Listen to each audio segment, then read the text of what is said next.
Os discípulos para Cristo, os discípulos achavam que como Cristo estava perante eles em forma corpórea e também espiritual, para eles o Deus estava na terra com eles, e enquanto Cristo estava com eles, eles achavam que não poderiam fazer nada na sua vida espiritual, em prol da grandeza da sua vida espiritual, seja grandeza em poder, seja grandeza em unção, seja grandeza em autoridade. A dificuldade na vida dos discípulos era que eles acreditavam mais no que viam do que no que acreditavam. Louvado seja Deus. Muitos dizem que Tomé foi o único discípulo que só acreditava no que via, louvado seja Deus. Mas se a gente parar para pensar, o restante dos discípulos também estavam juntamente com Tomé, só acreditavam no que viam. Tanto é que quando Cristo falava em parábolas, muitas das vezes eles não entendiam.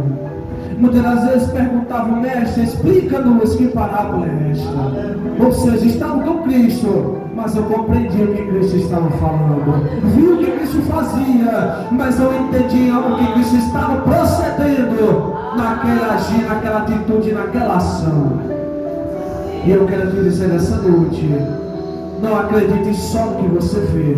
Vá buscar no joelho para você ter mais intimidade com Ele. Vá descer no joelho para você ter mais contato com Ele. Vá descer no joelho para você ter mais, louvado seja Deus, uma intimidade, um contato, uma comunhão maior com Cristo. Não quero acreditar só no que você vê.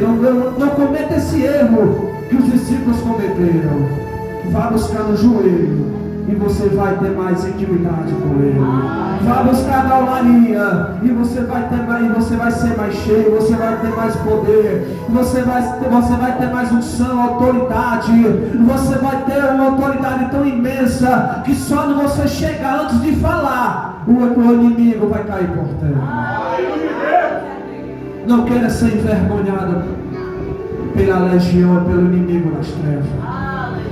Porque coisa terrível e coisa horrorosa, perdão pela expressão, é o cristão chegar perante uma pessoa que está possessa, e o inimigo zombar aquela pessoa dizendo que ele conhece ela e que sabe que ela não pode expulsar ele da vida daquela pessoa.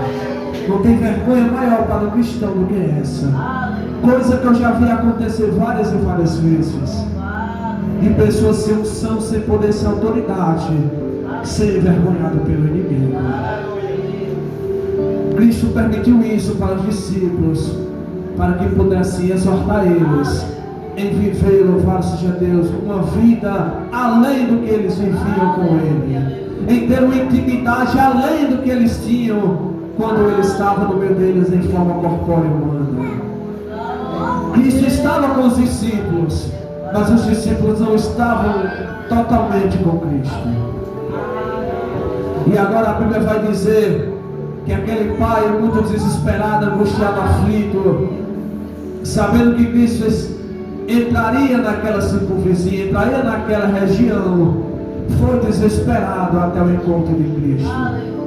Mas Cristo, com toda a sua onipresença, sabendo do que iria acontecer, se retardou-se e deixou os discípulos irem na frente.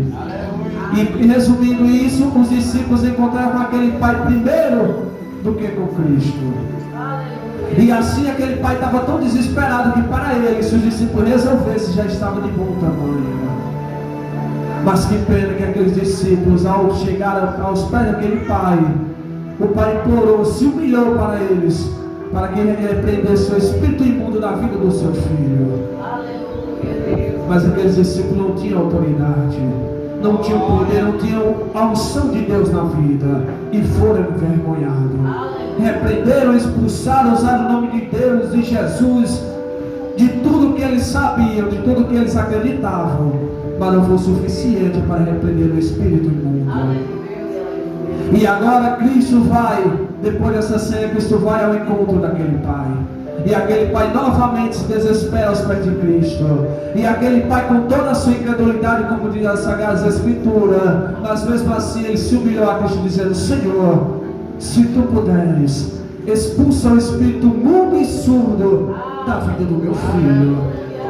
Escute bem o que aquele pai disse. Ele disse dessa forma: tem de misericórdia da minha incredulidade. Era aquele pai dizendo: Senhor, eu posso não acreditar muito no que o Senhor faz, eu posso não entender, eu posso não compreender o que o Senhor, a sua forma de agir, mas usa demais da tua misericórdia, esquece o meu lado carnal.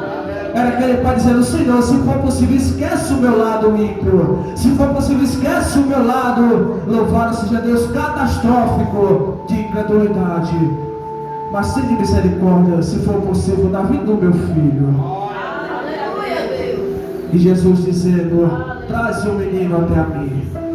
E aquele pai traz aquele menino, como diz as Sagradas Escrituras, se retorcia, ele espumava.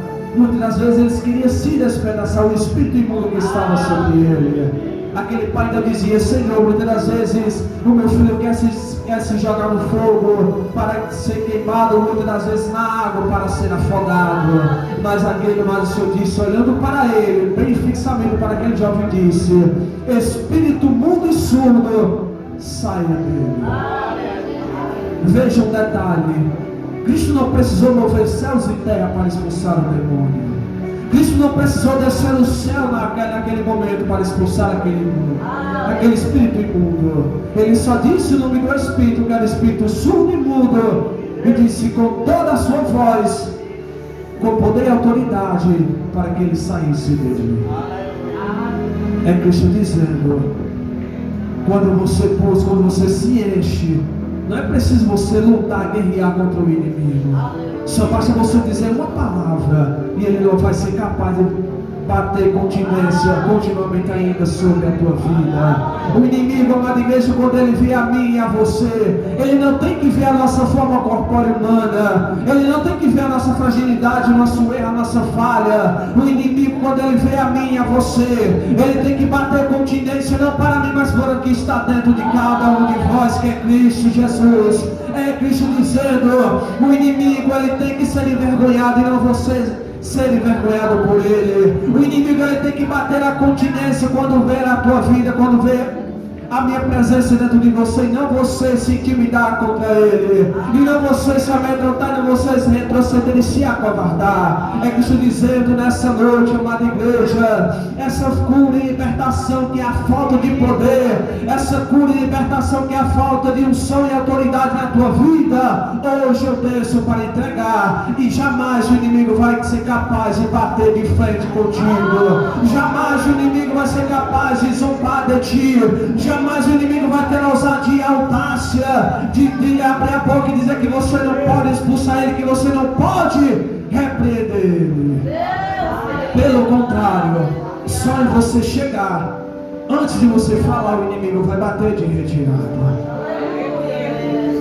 Porque a gente sabe que no quartel, o maior, o menor bate continência para o maior. É assim ou não é?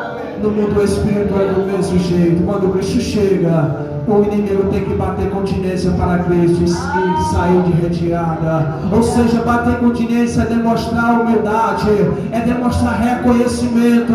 É Cristo dizendo: o inimigo vai ter que reconhecer quem é que está na tua vida, filha minha. O inimigo vai ter que reconhecer quem é que está na tua vida, filho meu. Então só usa de autoridade, então só usa de buscar unção, poder, autoridade, privilégio na oração e no jejum como revestimento, para que você não venha ser jamais envergonhado pelas trevas.